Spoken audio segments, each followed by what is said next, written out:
Նիկոլ Փաշինյանն ասում է, որ չնայած ներողություն իր անունը տալու համար մենք դες շատ պայմանավորվել ենք հաճախ այդ անունը չտալ, այդ մարդը հայտարարում է, որ բանակը անվտանգության ապահովման վերջին գիծն է, գործիքը դրանից առաջ կա Նիկոլի դիվանագիտությունը, պիտի ինքը այդ դիվանագիտությամբ այնպես անել, բանակի կարիք չլինի, դրա համար բանակի փողը դնելու են թոշակների վրա։ Հասարակությանը պարզ է, որ մենք պիտի ծիծաղենք ու առաջ անցնենք սրա վրա, որտեղ սա հիմարություն է, որտեղ ինչ եթե դու չունես բանակ, որը քո մեջքը ուղիղ ապավ, ինչ դիվանագիտության մասն է խոսք, եթե ասենք Ալիևը ասել է իմ պայմաններին չես համաձայնվում, բանակը սկմտնի տավուշ, ոնց որ իրանցը հանձնեցին, ասեցին չհանձնենք պատերազմ է, չէ՞ սկսելու։ Բայց եթե դու բանակ ունենայիր, այս վերջերս մի ինսայդերը հրապարակում էր արել, պարզվում է Նիկոլին մորուք են ասում կառավարությունը։ Այ մորուք։ Եթե դու բանակ ունենայիր, Ալիևից շամպես չէիր վախենա եւ Կիրանցը հանձնեի։ Ուրեմն եկեք այսպես խոսենք հարակից տարածքներն, անդադ դրա վրա խաղում։ Այո, իրավական ակտերը, ուրեմն անվտանգության ռազմավարության դոկտրին կա, հայցակարգ։ Երկրորդ կետում նշված է ռազմական սպառնալիքների զսպում եւ չեզոքացում։ Բայց այն դեպքում, երբ որ երկիրը պատերազմի մեջ չի։ Հիմա Հայաստանի Հանրապետությունը առ այսօր երկու պետության հետ չհայտարարած պատերազմի մեջ է, երկու Ադրբեջանի հետ, քանզի ես հիմնավորում եմ ինչու է պատերազմի մեջ, քանզի ձեր նշած Սույնանձը փորձում է խաղաղության պայմանագիր ստորագրել։ Խաղաղության պայմանագիր սովորաբար ստորագրվում է այն պետության հետ, որի հետ պատերազմի մեջ է։ Իսկ մենք Ադրբեջանի հետ պատերազմի մեջ ենք։ Եվ երկրորդ Թուրքիան 1993 թվականին մեր նկատմամբ պատերազմ վարող երկրի էլեմենտ է կիրառել տնտեսական շրջափակում։ Իսկ մենք Թուրքիայի հետ եւս չհայտարարված պատերազմի մեջ ենք։ Հիմա անվտանգության դոկտրինի հետ երկրորդ կետը պատերազմի ժամանակ դառնում է առաջնահերթություն։ Այսինքն ոչ թե բանակը, այստեղ ձեր նշած անձը անգամ տարական անգրագիտություն է թույլ տալիս, որովհետև ինք օրինակ պատերազմի ժամանակ համարվում է գերագույն հրամանատար ոչ բանակի, բայց պատերազմի ժամանակ։ Երբ որ հայտարարում, այսինքն քո օրենսդիր մարմինը իրավական ակտ ընդունի, որից հետո է ինքը ստատուս ստանում, գլխավոր շտաբի պետից ստատուսը որպես գերագույն հրամանատար, զորքերի կառավարիչ,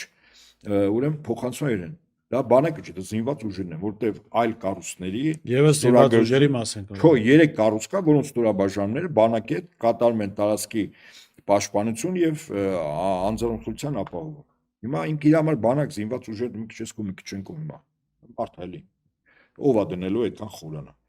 Եվ հետաբար, երբ որ ինքը ասում է, որ վերջին գործիքն է, սա ինչ է նշանակում։ Ֆինանսական, մարդկային, կազմակերպական եւ այլ ռեսուրսներ այդ գործիքի վրա ծախսելու ամենավերջում։ Ավելին,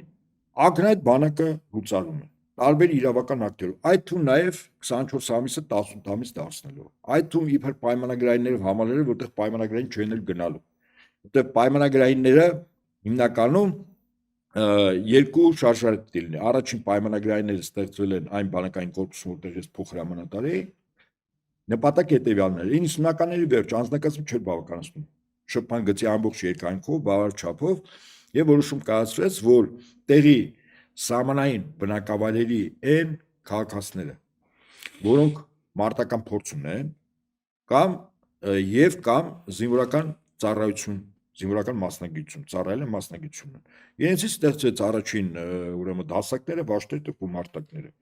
Եվ ինչով էր 15 օր ծառայում էր, հետո 15 օր գնում էր իր տան գյուղ նշանակության աշխատանքներով, հողեր մշակել եւ այլն։ Մոտիվացիան ամենաբարձրն էր, որտեղ իր տան իր տունն է, հետևն է։ Այսինքն գլուխը պտտացնում էր, Մոսեսում մի դիրք կա, ինչպես ասում են, ոտքդ մի հատ ձգում ես, արդեն տունն է։ Մոսես գյուղում, հա, դա ուժի։ Եվ դա աշխատեց։ Հիմա այն ինչի մասին իրանք խոսում են, իբր կրճատում ենք, Եսը կարևոր է, ինչու եմ փորձում բացատրել։ Կրճատում ենք պայմանագրայիններ են գալ, ոչ պայմանագրային չկա, ինչու։